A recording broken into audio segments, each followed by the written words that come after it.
Cantava Judy Garland. Nel celebre film Il mago di Oz era Dorothy, la bambina che cercava la strada di casa, con le scarpette rosse ai piedi e un sogno tra le mani. Ma dietro quella voce incantata c'era una bambina fragile e una donna spezzata. Perché Judy non era mai stata Dorothy. Judy era il mago, quello che stava dietro la tenda, che teneva in piedi l'illusione, anche quando quell'illusione la stava uccidendo. Questo è l'horror dietro la storia e oggi vi racconto il prezzo che Judy Garland ha pagato per diventare un'icona.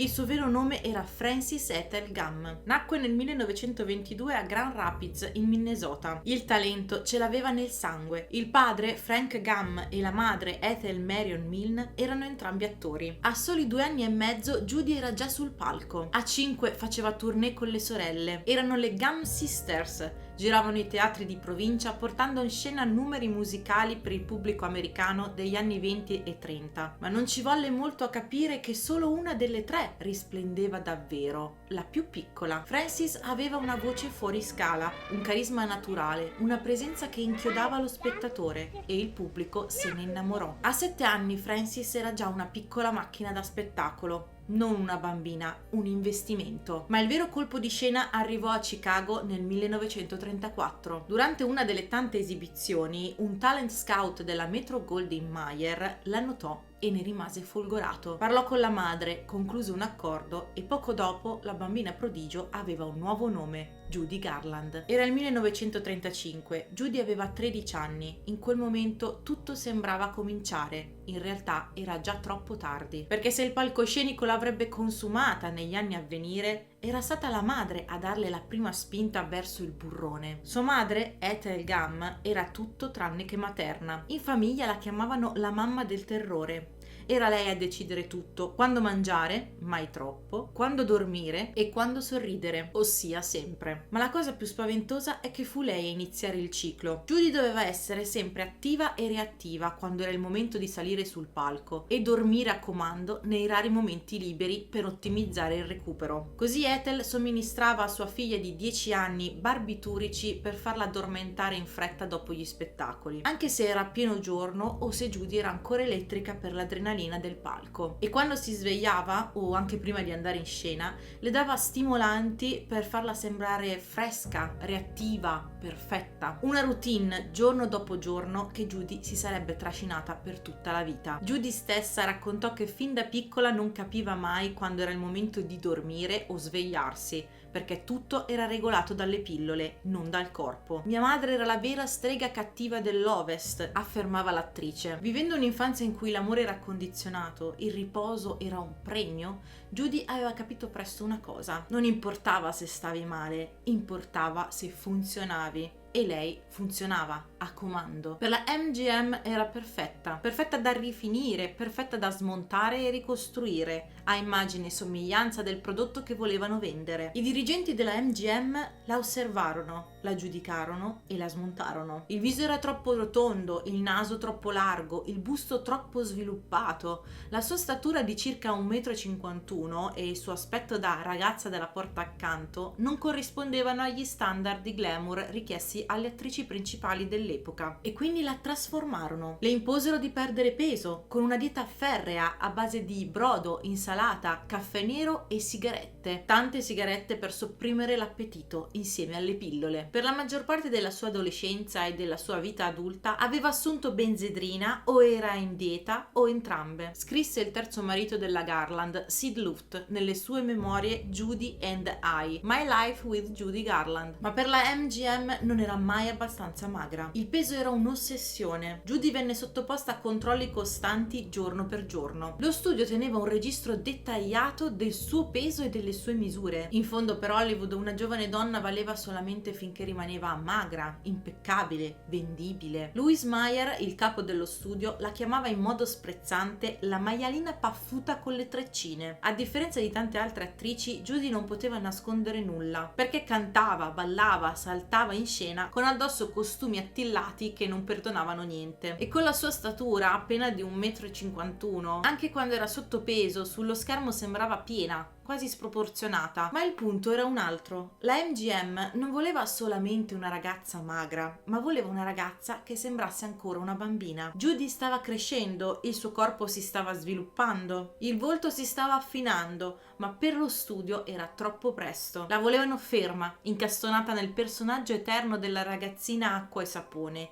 un'adolescente che non diventa mai adulta. E per mantenerla così dovevano cancellare ogni traccia di pubertà dal suo corpo, fasciandole il busto, addolcendole il viso, stringendole i fianchi. Più cresceva, più dovevano stringerla. Per poterla vendere ancora come la piccola Judy doveva rimanere una bambina eterna, perché era quella la Judy che vendeva. Ma per farla lavorare come una star serviva la professionalità di un'adulta e l'instancabilità di una macchina. Judy aveva un solo giorno libero a settimana, con turni di 18 ore di ballo e canto costanti. Quando provava a chiamare per dire che era malata e aveva bisogno di andare in ospedale oppure in terapia, i ritardi nelle riprese venivano detratti dal suo stipendio e una volta doveva alla MGM $100.000. Ma per far funzionare la macchina Judy serviva la benzina, le pep pills, come le chiamavano nell'ambiente, stimolanti a base di benzedrina, una forma primitiva di anfetamina, che prendevano tanti attori di Hollywood per lavorare senza sosta. Tra il 1930 e il 1945 Hollywood produsse più di 7.500 film. Per sostenere quei ritmi gli attori furono spinti fino all'orlo dell'esaurimento. Non esistevano limiti d'orario per le star e per farli lavorare si usava di tutto, anche la benzedrina, che era venduta senza prescrizione negli anni 30 e 40. Persino i medici all'interno degli studios la distribuivano regolarmente. Come disse il medico della 20th Century Fox, Lee Siegel, le pillole erano lo strumento per far lavorare le star e all'inizio degli anni 50 tutti usavano le pillole. Lavoravamo giorni e notti, ci davano pillole per restare in piedi anche quando eravamo esausti, raccontò Judy al biografo Paul Donnelly. Poi ci portavano all'infermeria dello studio e ci stordivano con i sonniferi. Mickey Rooney su un letto, io su un altro. Dopo 4 ore ci svegliavano di nuovo con le pillole per ricominciare. Così potevamo lavorare 72 ore di fila. Per metà del tempo eravamo iperattivi, ma per noi era un modo di vivere. Judy aveva 17 anni, era già dipendente e per lo studio andava benissimo così. Ero praticamente una pubblicità ambulante di sonniferi, disse anni dopo. Anche se avevo la prescrizione, era una bomba sul sistema nervoso. E fu in quelle condizioni, fisicamente logorata, emotivamente sotto pressione,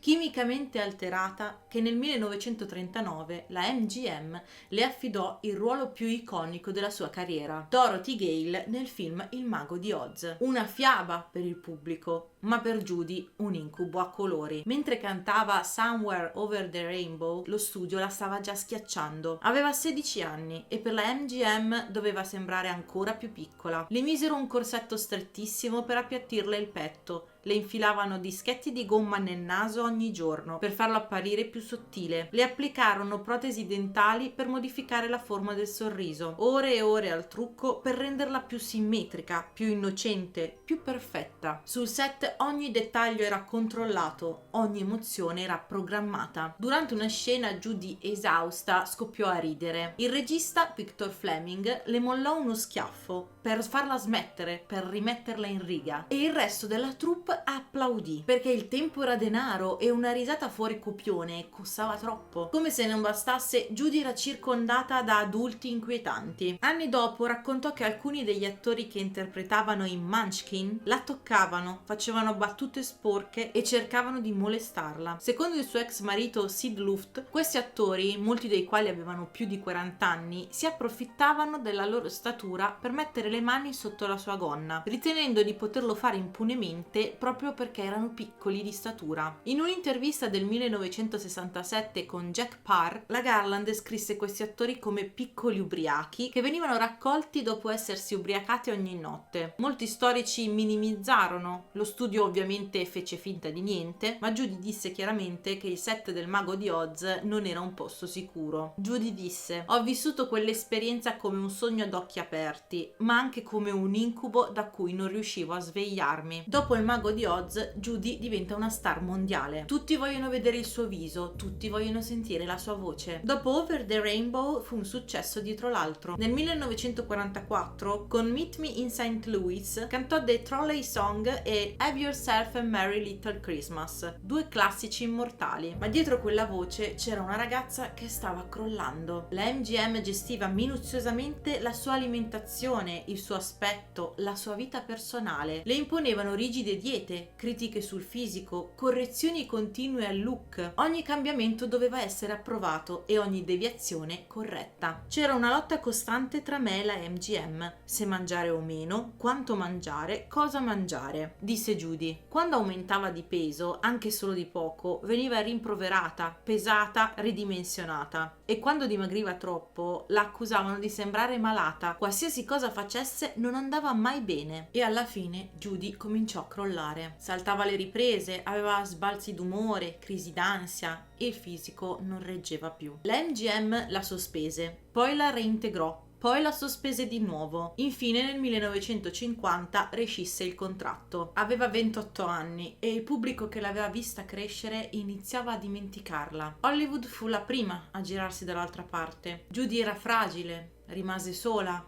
e tentò il suicidio.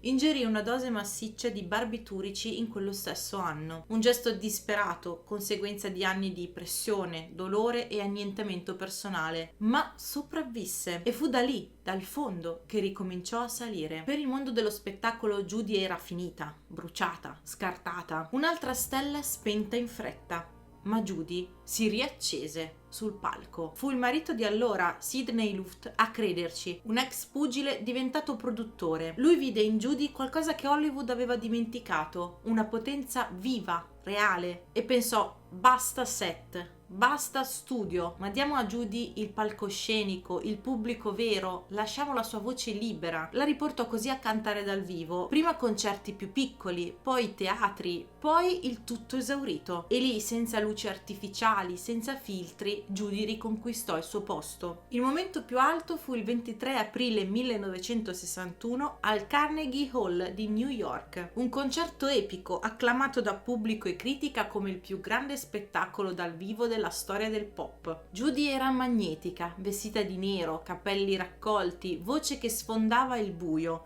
alternava ironia e disperazione, dolcezza e rabbia, nostalgia e potenza. L'album registrato quella sera, Judy at Carnegie Hall, fu un trionfo. Vinse 5 Grammy, compreso l'album dell'anno. Judy Garland fu la prima donna della storia a riceverlo. Era il trionfo, la rivincita, ma il mostro non era mai sparito. Le dipendenze erano ancora lì, i debiti, i crolli, gli ex mariti, la stampa, le insicurezze che le avevano messo dentro fin da piccola. Ogni volta che si rialzava, qualcosa la trascinava giù, e ogni volta che la inchiodavano al suolo, Judy si alzava e cantava. Ma il dolore non si scioglie con un applauso, neanche con il più lungo. Non cancella i ricordi, non riscrive l'infanzia, non copre le voci nella testa quando cala il sipario. Anche da adulta, Judy non si liberò mai davvero del fantasma peggiore della sua vita, sua madre. Ethel Gum era morta nel 1953, ma continuava a vivere dentro di lei, come un'ombra che pesava sul passato e sul presente, soprattutto sul modo in cui Judy cercava di essere madre. In diverse interviste Judy lo disse chiaramente: fu sua madre a iniziare tutto. Fu lei a decidere che il suo corpo, il suo sonno, la sua infanzia erano sacrificabili in nome del successo e del denaro. Fu Ethel a consegnarla al sistema, a offrirla agli studi, a riempirle la borsa di pillole e a svuotarle la vita. Judy fece di tutto per non diventare come lei, ma quando cresci nel controllo, nel silenzio, nella dipendenza, è difficile essere libera, anche come madre. Judy ebbe 3 figli, ma il mondo ne ricordò soprattutto una, Liza Minnelli. Liza nacque nel 1946, figlia del secondo marito di Judy, Vincent Minnelli, regista sofisticato, silenzioso, distante. Fin da piccola Liza visse tra 7 camerini. Da adulta diventò attrice, cantante, ballerina. Vinse un Oscar, un Emmy, un Grammy, 2 Tony. Era talentuosa, ma soprattutto cresciuta troppo in fretta. Perché stare accanto a Judy Garland non era semplice, significava esserci anche quando Judy non non c'era. Era la mamma più dolce, ma anche la più spaventata, diceva Liza. Quando Judy era presente era una madre tenerissima, affettuosa, generosa, quasi appiccicosa, ma poi bastava un giorno storto e Judy spariva. 3 giorni di silenzio, 4 giorni chiusa in un hotel, una settimana sparita nel buio di una stanza con il telefono staccato. Judy spariva perché non ce la faceva.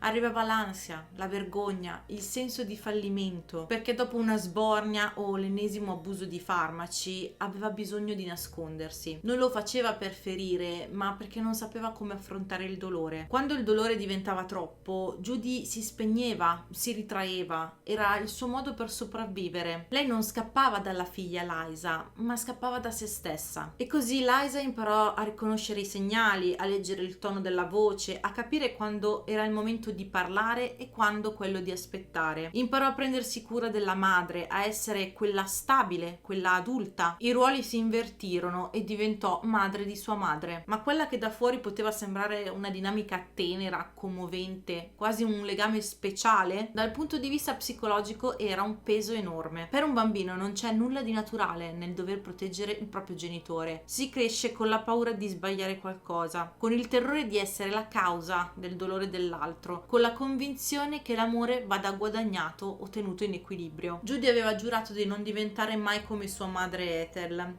ma a volte faceva esattamente lo stesso, nel senso che scompariva quando invece doveva esserci, non perché volesse, ma perché non sapeva come si faceva. Ethel le aveva insegnato a performare, a sorridere anche quando si stava spezzando, a funzionare anche quando si stava perdendo, ma non le aveva mai insegnato cosa significhi essere presenti, esserci per qualcuno. Alla fine degli anni 60 Judy era esausta, non solo stanca, ma logorata nel fisico, nella voce e nell'anima. Era debilitata, fragile, trascinata in una vita fatta di concerti improvvisati e serate mal pagate, a cui partecipava non per passione, ma per sopravvivenza, per pagare le bollette e i debiti, per evitare lo sfratto, perché Judy era al verde. Aveva speso una fortuna negli anni d'oro e ora che era considerata inaffidabile, lavorava a intermittenza e con cachet più bassi. Tra divorzi, cause legali, cachet saltati e spese mediche non le restava quasi nulla. Le pillole invece non mancavano mai, c'erano sempre. Ogni notte una dose per dormire, ogni mattina una dose per alzarsi. Nel 1969 a Londra si sposò per la 5ª volta. Lui si chiamava Mikey Deans, un musicista più giovane di lei. Un matrimonio nato più per necessità che per amore, forse per solitudine. Pochi mesi dopo, il 22 giugno del 1969, Judy Garland fu trovata morta